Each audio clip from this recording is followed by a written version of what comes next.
Hi, everyone. Thanks for joining us today. Welcome to our webinar on the deregulation of Wall Street, which is making a catastrophe on Main Street more likely. So with that, let's begin. First, today's the 12th anniversary of the collapse of Lehman Brothers on September 15th of 2008, which ignited the worst financial crash since the Great Crash in 1929 and caused what was then the worst economy since the Great Depression of the 1930s. It's a long time ago, 12 years, but we should remember that the panic caused by that collapse, we should remember the extraordinary government and taxpayer bailouts needed to stop it, and the economic devastation caused on Main Street that lasted for years. The U6 un- and underemployment rate went to 17%, or 27 million Americans were looking for work within 13 months of Lehman's collapse. 16 million foreclosure filings over the following years. 40+% of homes in the United States were underwater, and tens of millions of Americans lost their savings. Millions of American families are still struggling with the ongoing after effects of that economic calamity when the pandemic struck at the beginning of this year. As we detailed in a prior report, Cost of the Crisis, the bottom line is that what happens on Wall Street and finance more generally doesn't stay on Wall Street. It dramatically impacts Main Street families and businesses in catastrophic ways. It can kill economic growth, throw millions of Americans out of their jobs and homes, vaporize savings, increase inequality, and hollow out the middle class, which is exactly what happened as a direct result of the 2008 crash. Less visible, but no less important, that also happens on a smaller scale whenever Wall Street focuses on high-risk, antisocial, bonus-boosting trading and investments rather than supporting the real productive economy. And that's why protecting Main Street from Wall Street's high-risk and dangerous activities are so fundamentally important to prevent financial crashes, to make banks focus on serving the real economy and real people, and to protect workers, homeowners, savers, taxpayers, our financial system, our economy, and ultimately the American dream itself. And that's why Better Markets is releasing today a report entitled The Road to Recovery, Protecting Main Street from President Trump's Dangerous Deregulation of Wall Street. It identifies the top priorities for each financial regulatory agency to address the most dangerous deregulations undertaken since 2017. I'll go over a few of those in a minute, but let me mention that this report is just the latest of several reports and white papers Better Markets has released recently. In particular, we released a comprehensive report on the Dodd-Frank Act and financial reform broadly on the 10th anniversary of its signing on July 21st, 2020. It's full of information about that law and what's happened in the 10 years since. You can find that report and lots of information on the events surrounding it at this website, 10yearsdoddfrank.org.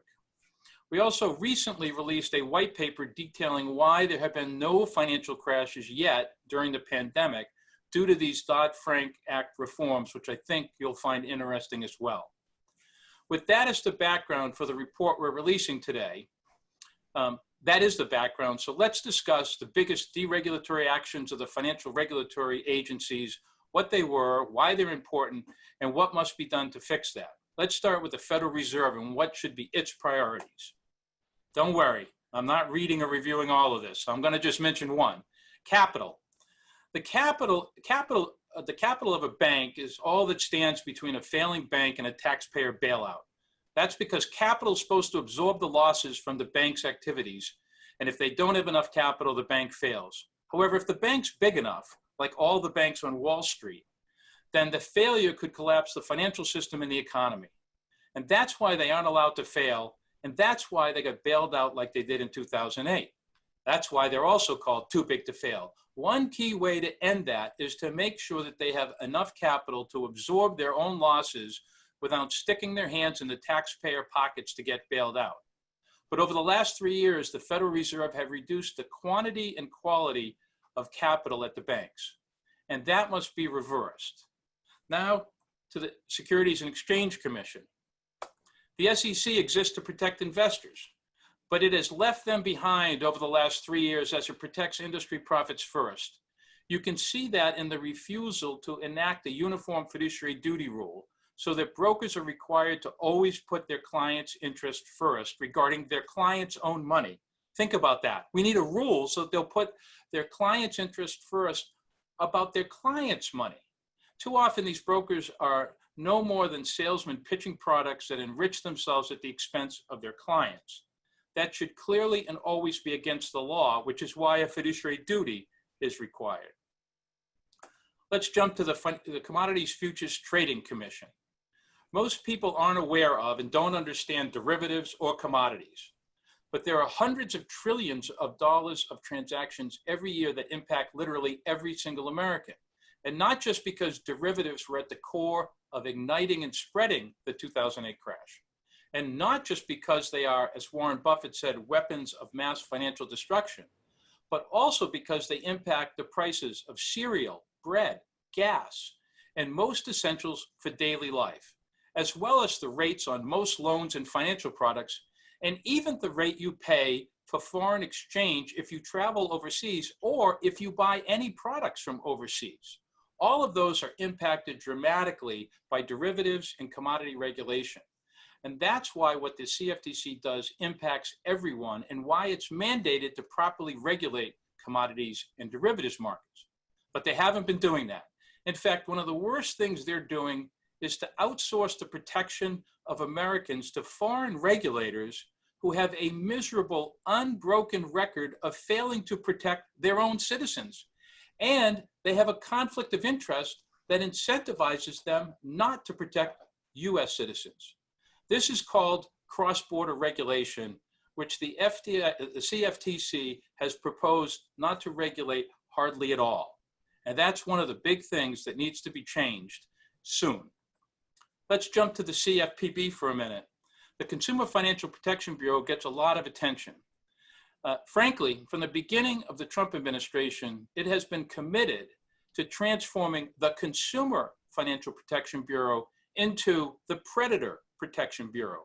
And unfortunately, they have really done an excellent job.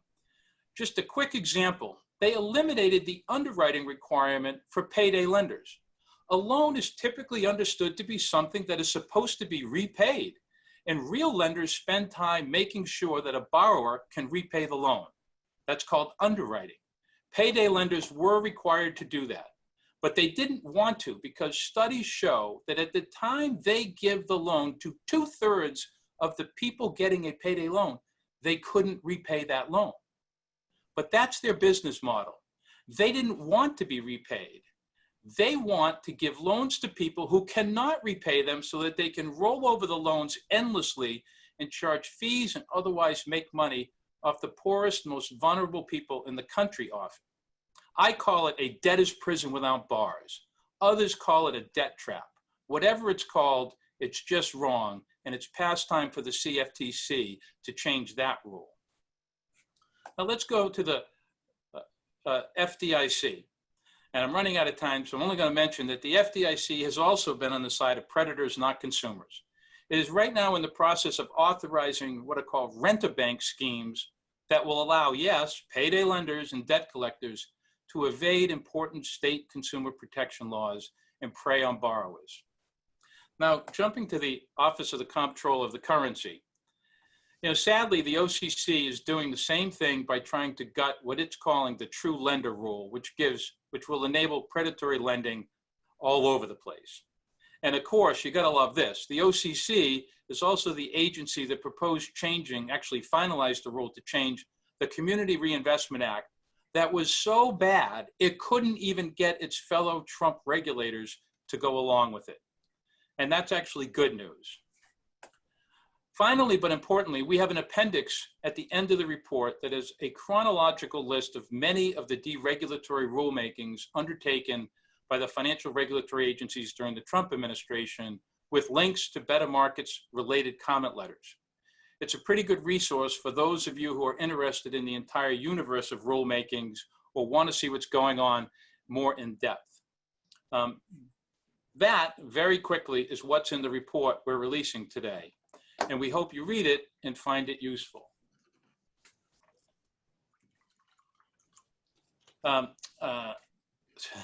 So with that, let me introduce Senator Sherrod Brown for his remarks. Sherrod Brown lives in Cleveland, Ohio. He began his career as an Ohio state representative and was the Secretary of State for almost 10 years before being elected to the House of Representatives in 1993. In 2006, he was elected to the United States Senate, and he's now the ranking member of the Committee on Banking, Housing, and Urban Affairs. But the most important things to know about Senator Brown are not on his resume.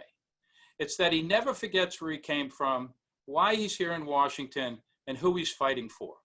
I had the privilege of working for almost 8 years as a senior staffer in the Senate, not for Senator Brown, but I can tell you based on years of firsthand observation and experience that everything he does every day is focused on hardworking, everyday Americans, how to make their lives better, how to ensure they have more opportunity, and how to make sure their government is on their side, not on the side of the insiders, the campaign contributors, or the lobbyists. Senator Brown is a one-man counterweight to all that.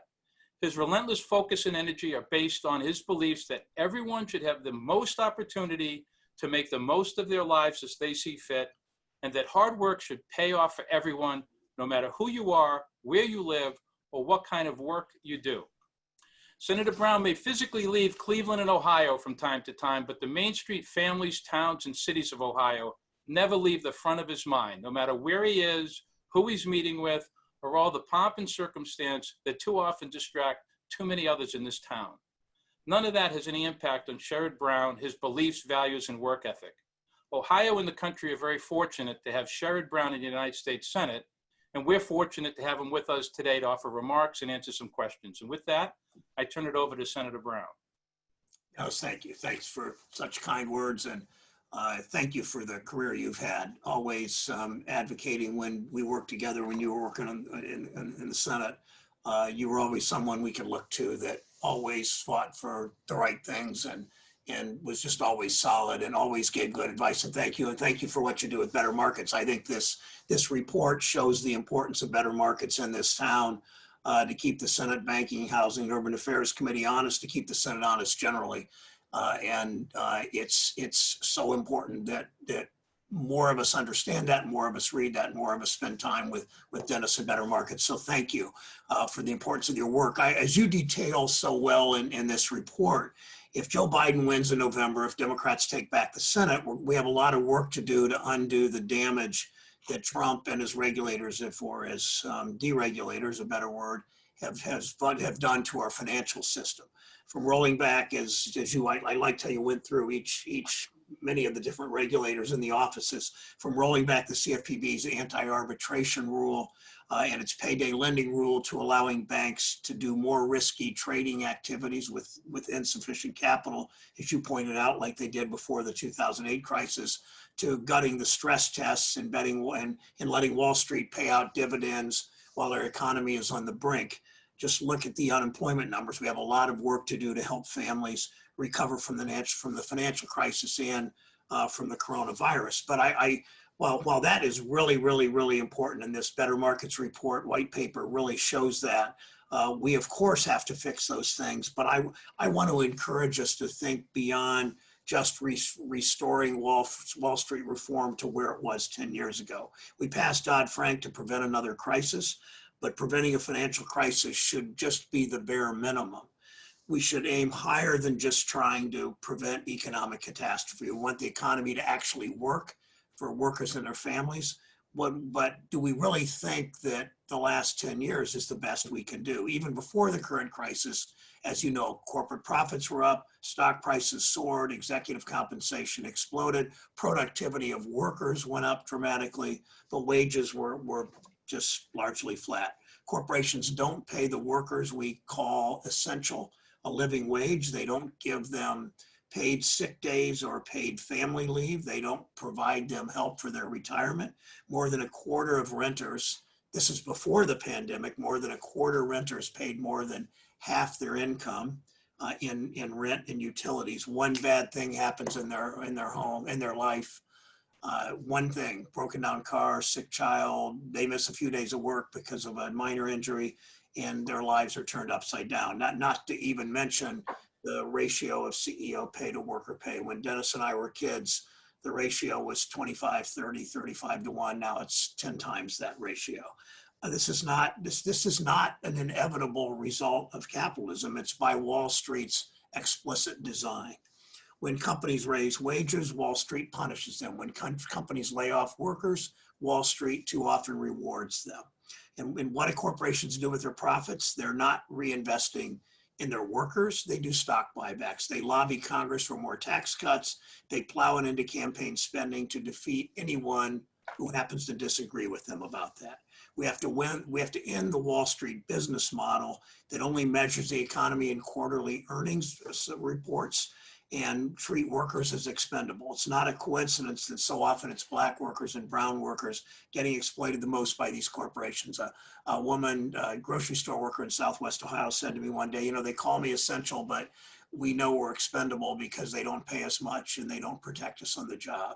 And those essential workers are typically more often women than men, disproportionately people of color, and rarely paid an adequate wage. We have a real opportunity to change all that. Great progress, and I really feel this way, that next January we're going to do great things next January. Great progress comes out of really dark times.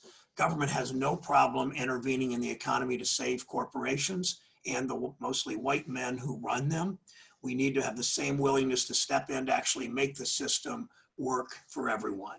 We have a number of ideas, and I know we'll talk about some of them today in the question and answer session, and there are a lot more we aren't thinking about yet that we need to do. Start with postal banking through Fed accounts. The banking system is already a public good, shall we say, for the banks. Look at the guarantees and the services that the federal government stands behind to make the system work. The Banking for All Act would make the banking system a public good for everyone. People shouldn't have to rely on shady payday lenders or pay high fees to the biggest banks to access their own money and participate in our economy. Breaking up the biggest banks and stopping consolidation to the banking industry. During Dodd-Frank, I had an amendment with Senator Ted Kaufman of Delaware to break up the largest banks. We got 35 some votes. The president opposed it, as did the sponsor of the Dodd-Frank bill. Big banks clearly have too much power. They use their huge economic power to cut salaries and jobs for workers. They use their political power to lobby Congress for special favors, tax cuts, deregulation that only serve themselves, surely not the real economy. Even during the pandemic, frontline workers have been fighting for basic protections to keep them safe on the job. Wall Street has fought to gut safety and soundness rules that prevent economic crises. Think of the number of workers, frontline workers, from meat cutters, from meat processors, to bus drivers, to people who work in the hospital who have died from this virus. I have a plan for a worker dividend. If corporations want to do stock buybacks, they have to make sure that workers get a significant share of the profit. Wall Street isn't going to give up their power without a fight. We know what next year will look like. We need strong unions. We need worker protection so regular people can hold giant corporations accountable. One way to do that is the Protecting the Right to Organize, the PRO Act, to level the playing field between workers and corporations. I had a conversation, no secret here, it was a public conversation with Vice President Biden a couple of months ago. One of the first things he said he would do is to push the PRO Act through Congress. The goal has to be to reorient our economy from Wall Street wealth to the dignity of work. The pandemic shows all of us how essential workers are. I wrote an op-ed this summer in the Wall Street Journal. It was an open letter to America's corporate leaders. I told them, if you truly believe that workers are essential to your companies, then treat them that way. These CEOs, mostly white, mostly men, make decisions in their boardrooms that directly affect the millions of diverse Americans, yet they only consider the interests of shareholders. This weekend marked the 50th anniversary of Milton Friedman's essay that argued that corporations should exist just to make profits for themselves at the expense of everyone and everything else. Remember, the title of the essay tells it all. The social responsibility of business is to increase its profits. Business leaders, economists, workers across the country all fighting back against that outdated thinking. Big corporations continue to defend it, recognizing that big corporations are also accountable to their government, their workers, and the environment. Where it's up to us to create a better system centered on the dignity of all workers, whether you punch a clock or swipe a badge, work for salary, work for tips, or raising children or taking care of aging parents. It's our responsibility to do that. I'll stop there and be glad, Dennis, to take questions. Thanks. Well, thank you. I mean, that's a terrific overview, unfortunately, of too much of the sad state of the way workers are being on the short end of the stick of corporate America and Wall Street. And it's interesting, the kind of the relationship between Wall Street, corporate America, and the way people are doing.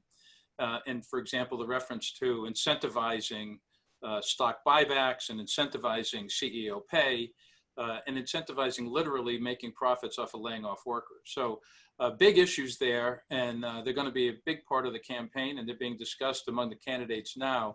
We have, I have to tell you, an overwhelming number of questions from our audience, and we have no hope of getting through even a small sliver of them. But the good news is there's a highly engaged, interested audience here. Let me start with one of the, what will be, I'll call an obvious but important question. Given that today is the anniversary of the Lehman Brothers crash into bankruptcy 12 years ago, and the crash and the economic crisis and really bad things at America's kitchen tables as a result, as people say, Wall Street got bailed out and Main Street got the bill. Avoiding that's important. Do you think a Lehman-like event could happen again today, or has the financial industry and regulation changed enough to avoid that? Or generally, what are your thoughts? Well, there's some of the same players in the regulatory and the Trump regulatory structure as there were a decade ago, before Lehman Brothers crashed. I remember where I was that day. I was a new member of the Senate Banking Housing Committee. I was in Zanesville, Ohio. I got a call at noon from Harry Reid, the Democratic leader, the majority leader of the Senate. He said at 2 o'clock, we want you on the phone with the committee. The dozen of us on the committee with Secretary Paulson. Bush was still president then, and with Chairman Bernanke. And I remember Paulson said, we have a 3-page, $700 billion bill. We need you to pass it this week. That was sort of the arrogance with which they approached us and the country. There was enough of a pushback that it wasn't exactly their 3-page bill, and it wasn't exactly that week.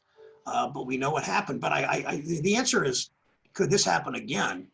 And we know the best way to prevent this. I look at what Congress did in March of this year. It was a unanimous vote after McConnell tried to jam a nothing bill through. We resisted. We then passed a pretty significant stimulus bill to save the economy during the coronavirus, essentially. And the most important thing that bill had was $600 a week unemployment benefit. In Ohio, that was literally close to 1 million people drew that $600. By August, about 650,000 Ohioans were drawing that unemployment benefit. And what happened in the last 4 months, in spite of tens of millions of unemployed people, is very, very, very few people fell into poverty. And what else happened is the banks did pretty well. The economy did okay because we did that. We didn't in March put a whole lot of money into the banks. We put money into workers' pockets. And that's how you keep the economy going. So I think as we think about what happens the next time there's an economic crisis, and no matter how good we are at this as a nation, there will always be some economic crises, but the way to address them always is through helping regular people, because they have the buying power and they create the consumer demand that everybody benefits from. But if we fail to do that, and McConnell did in August, the unemployment benefits ran out, no money for state and local, no help for rental assistance. The banking committee, to me, the Banking Housing Committee should be a whole lot more about housing than it has been. No help there, no appreciable help there, no money for schools. So how Trump says open the schools, but nothing about opening them safely with dollars. So the point is that this, if we do what we should be doing and look at our response to problems through the eyes of workers and consumers, these kinds of problems simply will vanish, or will be much, much more manageable than they were a decade ago. There's a whole bunch of questions that touch on many of those issues, and the banking committee and the role of the banking committee. And how do you see the role? Assume for a minute, again, we have engaged audience. Assume for a minute, many of them made you chairman of the committee. So let's just assume for a minute you're chairman of the committee next year. What's the role of the banking committee in making some of those things come about, those outcomes come about the way you're talking about them? Well, the role of the banking committee, number one, is to implement as much as the Better Markets report that you put out. I mean, it really is to undo the damage. But at the same time, the committee, to me, what excites me about potentially being chairman of that committee is thinking about how we rebuild this economy for people. Last week, Bill Spriggs from Howard University was asked. He spoke. It was interesting because he was our witness. The Republicans had two witnesses, and by the end, the other two witnesses were saying what Spriggs was saying, and that is we need a significant fiscal package here to put money in the pockets of local governments and the pockets of workers, with local governments doing all the things we need to do. But Spriggs was asked a question about what the sort of the typical conservative response when conservatives think progressives are going to be in power. The accusations always, you got to cut spending, got to cut spending. Count on that next year. If Biden and Democrats win the Senate, the attacks will be deficits. It'll be all about that. Didn't matter when a big tax cut passed and blew $1 trillion+ hole in the deficit. But Spriggs was asked about aren't we spending too much money? How are we going to deal with this debt? And Spriggs' answer was about going back to World War II. Nobody asked how we're going to win this. Nobody asked how we're going to pay for winning this war. We focused on winning the war, and then through unions, through good paying jobs, through investments in people, from the GI Bill, which I would always footnote by saying the GI Bill did little for African American GIs in terms of school and little for African American GIs in terms of home purchases, depending on where you live, which parts of the country, but always underscore that.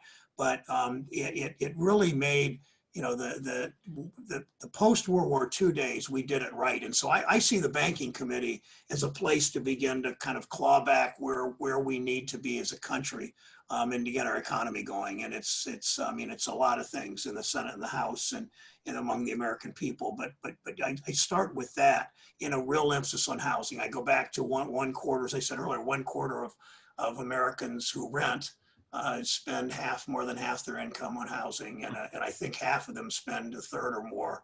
And that's just those lives, the anxiety that people face every month. They can I pay a rent, as Matthew Desmond said in Evicted, the rent eats first. And if whatever money you have, you got to pay the rent. If you don't pay the rent, everything goes up. Everything in your life's upside down for your kids, for you, for your health. And it's all so related. And I also see the banking housing committee as a place to begin to better attack structural racism, because so much of the racial disparities in housing and the justice system and wealth inequality and healthcare all come out of, or so related, and a lot of it comes out of housing. And I also see a major role in the banking housing committee and climate, and things we need to do with climate. Because there's no question in my mind the three moral issues of our time that the Senate, House, and the new president are going to have to deal with next year, and should want to deal with, are racial disparities, income inequality, and climate change. We get a lot of questions too that relate to that, which is that the pandemic has really shown that the economy doesn't work for most Americans, the vast majority of whom still work paycheck to paycheck and live paycheck to paycheck, have almost nothing to fall back on. And yet the financial system is supposed to actually support the real economy, help with growth and jobs. It doesn't appear to be doing a very good job. It appears to do a good job with trading and investments, but not so good a job in terms of supporting our communities. What are your thoughts on how to get finance to better support the real economy and jobs and growth? Well, as you say, in many ways, the pandemic was the great revealer. It revealed racial disparities. It revealed more about income inequality. It revealed holes in our public health system, putting it mildly. But as the subprime meltdown taught us, it's about much more than providing credit. And that's, so I think we start with that. But during the coronavirus, stocks were up, dividends are still being paid. Millions of Americans are out of work. The real economy is obviously struggling. There was a story in ProPublica, which has terrific investigative reporters, as you know, this week about a Cleveland company. They used my city. They could have used any city, and they actually used my neighborhood. As I think I've said to you, Dennis, before, my zip code had more foreclosures in the first half of 2007 than any zip code in the United States. And my zip code still, you can see the remnants of that every day just walking around. And this article pointed out how some have done very well because of the government response with the Fed facilities and with the big guys getting the help. And so many small businesses were left out. And I just think changing the focus so that we're looking out for small companies, we're looking out for small business and small banks in terms of what their obligations to the community are. Yeah, it's interesting because there are almost 5,000 community banks, $10 billion and less in this country. There's something like 72,000 branches of those banks. And yet most of the attention and focus ends up on the biggest banks on Wall Street, which of course pose the biggest, most dangerous threat. But it seems like this is one of the questions relates to the kind of exciting banking is supposed to be what happens on Wall Street. And too many people refer to community banking supporting Main Street families and businesses, boring banking. And it seems like that's completely upside down. You know, helping a family get a home, helping them get a car, helping them start a small business should be the most exciting thing there is, not making a big score in some derivatives trade. And so it seems like the prism through which people think about these things are upside down. How do you get Wall Street banks to focus less on the big swing for the fences and the bonuses and get them to act more like community banks focusing on small business and Main Street families? And it relates to another question about Fed facilities, which is the Fed balance sheet went up $3 trillion between the beginning of March and the end of May. And yet it took them 3 months to stand up one program for Main Street businesses, and nobody's getting loans from that business. It seems like all the focus is on handouts for Wall Street, which they turn into bonuses rather than helping hands for people, hardworking people on Main Street. Well, I remember some years ago that the president of the Richmond Fed said to me, he said, I was a fairly new member of the committee then, and he said, watch what we do and let us know you're watching what we do. And you were around the Senate long enough, and you helped shape some of this, how important it is to shine a light on the abuses of whoever it is. It might be a regulator, it might be a business, it might be an investor, it might be somebody else. And I don't think, I mean, the Banking Housing Committee has not been particularly interested in that over the years. And I think so much of changing, we've got to change the public view of this. You're exactly, you made me laugh a little bit when you said that about, just helping somebody after they're trying to settle into a neighborhood and they buy a house, they have a mortgage, they get a little loan for a small business, or they're buying a car, and calling that boring, but it's their life. Right. And the best bankers I know are those that come out of the communities and really want to see us do that. And so I think part of it is, I mean, it's going to take some systemic regulatory and legal changes, but it's also going to take the public understanding better what these abuses are and who really should be rewarded. I grew up in a town of 50,000 in Mansfield, Ohio, and the guy that ran the local bank wasn't making $1 zillion a year. He was kind of a regular guy. He could have been running a little insurance company. He could have been working in a plant somewhere. He's making more money than that, but he was a pretty normal, regular guy. And he saw banking as helping his neighbor most of the time. And I think that was important. And actually, there's lots and lots of them still left on the street corners of Main Street America across the country, and kind of holding them up. And that model of banking, which seems to be incredibly successful for the country, the question is, how do we spread that model out, take the danger away from Wall Street, and kind of get the focus back on the banking part of banking instead of the gambling part of banking? It kind of gets back to we have tremendous wealth and income inequality.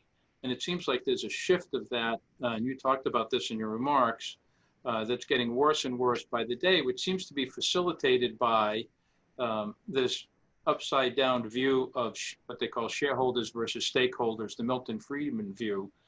And what are your thoughts on how to more incentivize a move to a stakeholder view where you can make profits, but maybe instead of just getting the profits for shareholders and CEOs who happen to be big shareholders, not coincidentally, and share them with their workers, invest in their companies, invest in their communities, invest in R&D, invest in their workers.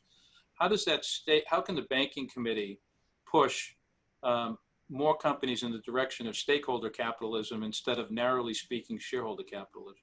Well, it's obviously it's the banking committee, but it's way bigger than that. It's passing the PRO Act so unions can organize and bargain collectively. I mean, I saw a chart the other day. It showed it showed profits. It showed what showed profits. It showed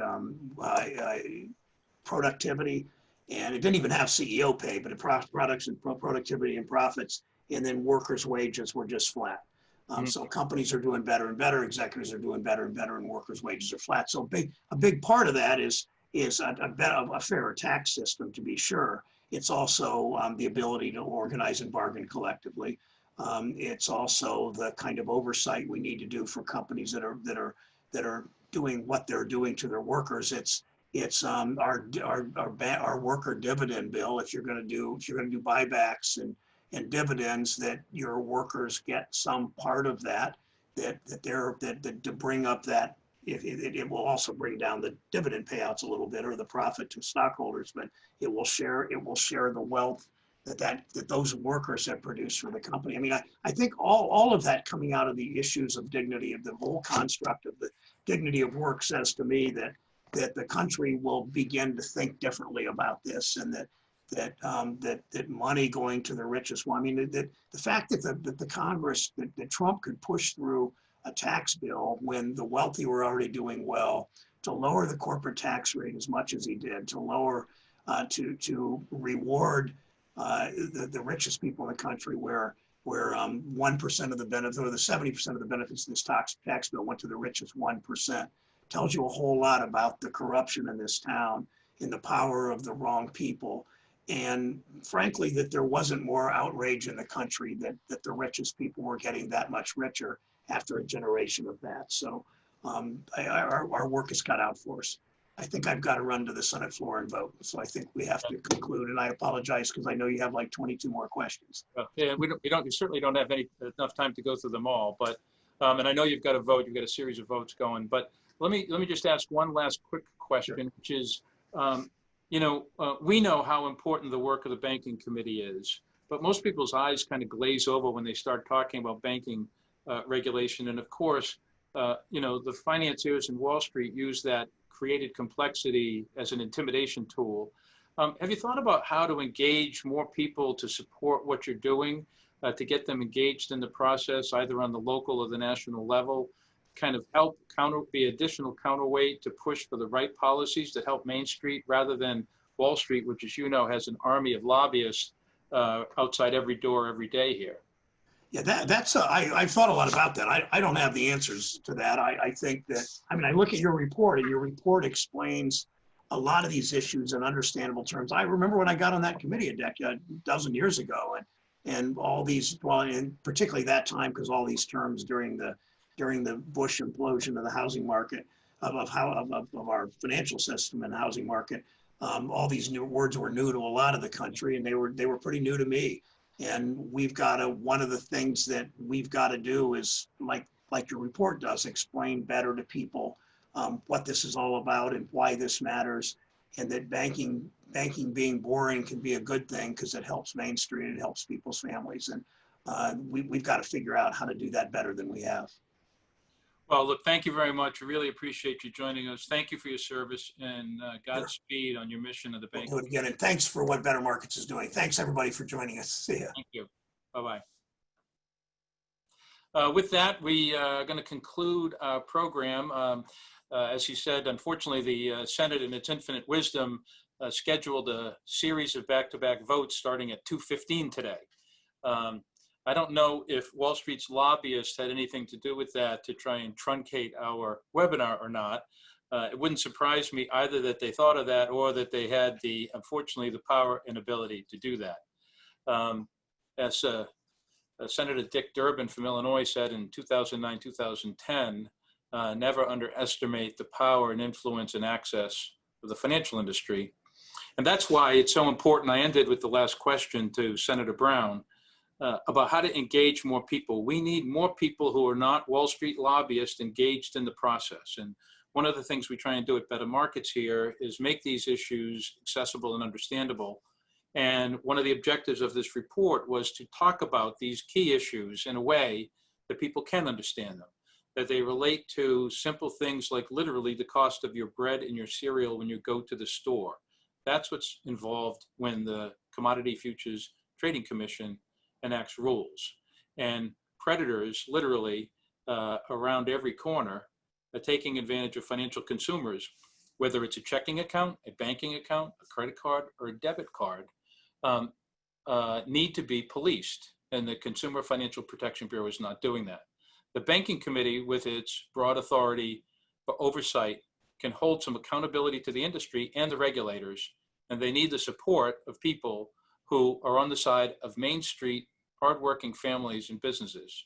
So thank you for joining us, and we'd encourage you to get engaged, let people know what you think, let your congressmen and senators know, contact the Banking Committee, go to the Banking Committee website, the Senate Banking Committee website, where you can, for example, see the hearing last week that Senator Brown was referring to with the economist talking about what the future holds. And of course, visit Better Markets website and sign up for our newsletter and join us in our future webinars and other events. Thanks very much. We appreciate your time. We know you have a lot going on and there's a lot of competing interests. So we appreciate that and we value your support. Thank you.